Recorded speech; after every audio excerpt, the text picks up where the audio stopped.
Hey, everybody, this is John Skiba with the Arizona Consumer Law Group. And in today's video, I wanted to give you a quick update on some of the orders that the Arizona Justice Courts have issued as it relates to COVID-19 and the coronavirus and how they're operating. Because there are some pretty big changes as to the ways in which they are operating as it relates to civil cases in the Justice Courts. Now, in Arizona, the justice courts handle cases where the amount in dispute is less than $10,000. So, a huge amount of debt collection, junk debt buyer type lawsuits are filed in Arizona's justice court system.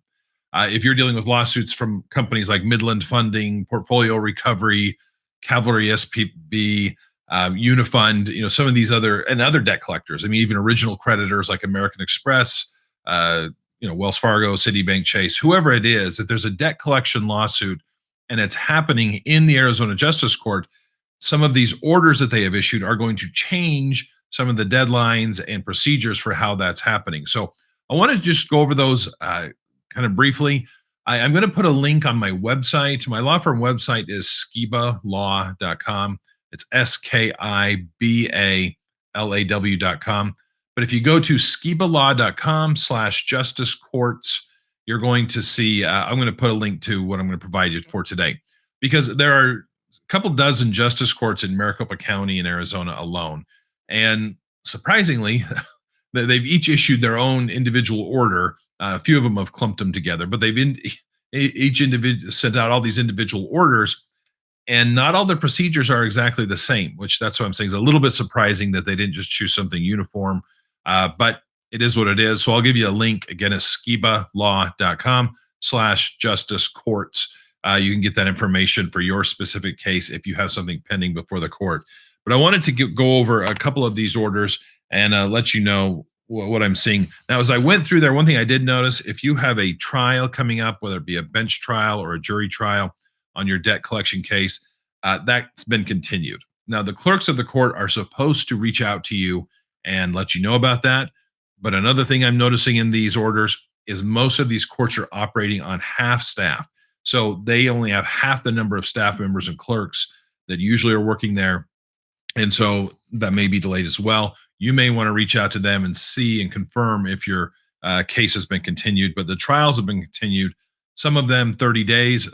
Some of the other orders, like in the Santan Regional Justice Court Center, they are continuing things out indefinitely until they issue a new order letting you know. So it could be, several months or longer if you have a trial pending before the court. A couple other things, and this order that I'm reading from is the Santan Regional Center Administrative Order.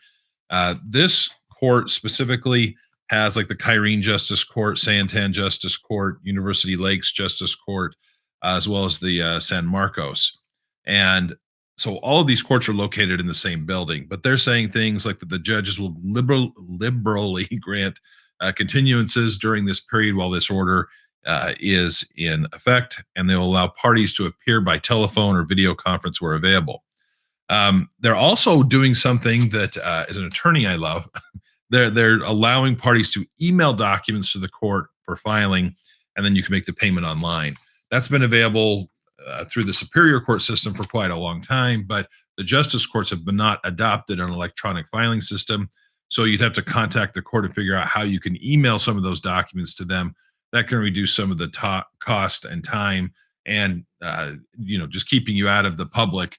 So I think that's a good change there. A couple other things with civil cases specifically. I mentioned that the bench trials are in most courts have been rescheduled, or vacated altogether. Here in the Santan Justice Court and the Santan Regional Center, there's something that I think is very important. It says default judgments will not be entered until this order has been lifted. Now, it's important to know that I only see this in the Santan Regional Center order, which again consists of the Santan Justice Court, University Lakes, San Marcos Justice Court, and the Kyrene Justice Court. So if you have a case in one of those justice courts, default judgments are not going to be entered until this order is lifted. That doesn't mean you can just sit back and do nothing. That's always the thing I recommend against. You need to take action, particularly now that they're allowing you to file things online. If you have been served with a lawsuit, and the debt collectors are not stopping. They are still working. They're still filing lawsuits. They're still serving people. My recommendation would be to still file an answer because now you can do it via email and you can even pay the court's filing fee online. It also states that cases will not be dismissed for lack of service or for inactivity while this order is in effect. So, normally in the justice court system, once the debt collector files their lawsuit with the court, they have approximately 90 days to have a process server bring that by your home and serve you with it. If they don't do that, then the case can get dismissed. The justice court is saying that rule doesn't apply right now, that if they don't serve you timely, they're going to be given more time to do it. So that's another reason not to avoid service. If somebody's coming over a process server and trying to drop a complaint and a summons off, I've always said it's better just to take it and deal with it head on. This is another reason to do that because they're not going to dismiss the case. You're not going to outwait the service and hopefully get your case dismissed just by trying to avoid it at this point. The other one is it says that any cases that would have expired during the life of this order because of lack of service or inactivity will be extended for 90 days beyond the date of this order before a dismissal will be entered. So it's going to push everything out again several months. Here's another one that's important. If a judgment's already been entered in a case against you, where the debt collector, the debt buyer, they sued you, they have a default judgment, or you lost at trial, they can then garnish your wages and your bank accounts. In the Santan Regional Justice Court, and I keep emphasizing this because I don't want anybody to get confused.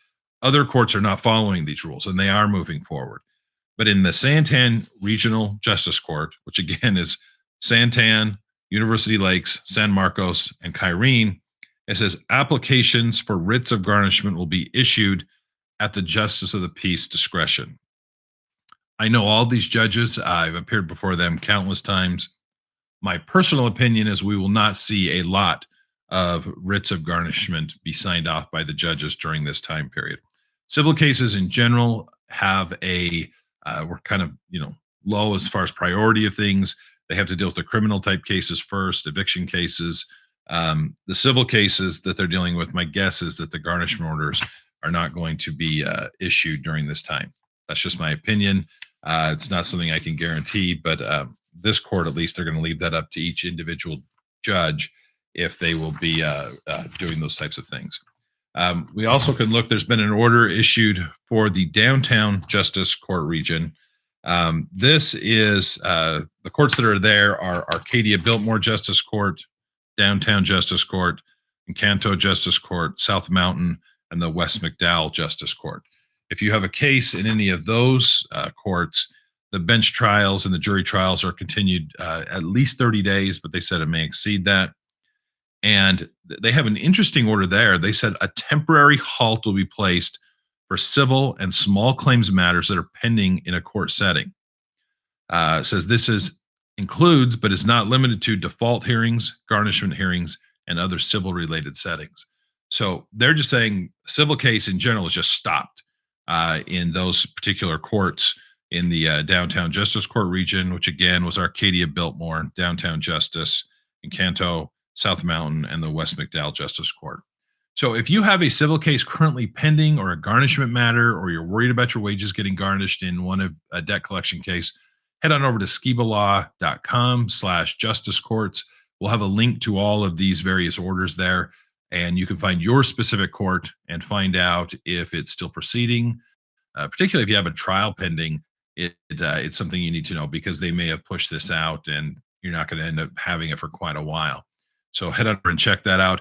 I have a bunch of other things on my website that may be of help if you're dealing with a debt collection problem, particularly debt collection lawsuit. We do a lot of representation of defending consumers who have been sued by debt collectors. You can head on over to consumerwarrior.com. That has all of the templates, forms, videos, and it's actually just a separate URL. That all goes to the same page as the one I mentioned previous at the skibalaw.com/justice courts, just to make things a little more confusing there. But appreciate you watching today, and good luck with your case.